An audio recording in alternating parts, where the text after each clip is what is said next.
Hello and welcome to another episode of At History Gems. Today it's going to be the arbitrary nature of history.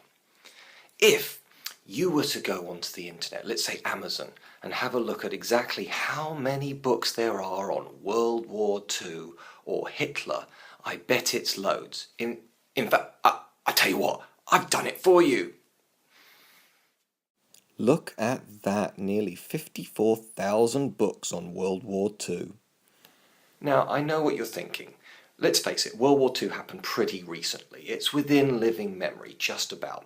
There are indeed hundreds of thousands, if not millions of people who were involved directly with that war, be it fighter pilots, bombers, officers, soldiers, supply, civilians, etc. All these people have living memories of World War II.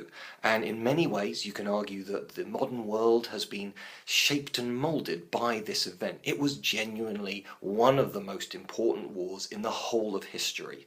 So why not write loads of information about it? And because it's happened relatively recently, there is footage about it. There is pictures. There are documentaries and endless amounts of information about it beyond the books, of course. So let's be honest, it's quite an interesting topic, but my point is, I think we've done enough. Really, how much more is there to be said about Hitler, about panzers, about Dresden? I'm not saying these things should ever be forgotten, but come on people, can you not buy a book that came out perhaps 5 years ago rather than the latest one? So with that in mind, World War II, I think, in some ways, has had its day. But it gets worse if you go further back. Let's have a look at the Romans. Look at that, there's more than 250,000 different entries under Roman. Now, of course, it might include other things like Roman Polanski or Roman Holiday, but bottom line, there's a lot there about the Romans. Okay, so the most common argument about why we should care about the Romans is basically European civilization is based on their ideas and principles, and we still even use reference to some of their ideas. A forum, for example, is an idea that comes directly from Rome and is used even today as discussions. You can go on an internet forum, for example. The Italian language is heavily based on Latin, etc., etc. So yes, of course, the Romans are really important, except a lot of Roman stuff came from the Greeks, and there aren't as many books about the Greeks. I won't bother with the Amazon count here, you just have to take my word for it, but you can always go on Amazon if you want to. So why is it that there are certain areas where there are gluts of books, documentaries, games, movies, videos, etc., and other areas that are completely forgotten about? Completely might be a little harsh, but let's say just don't get the credit they deserve.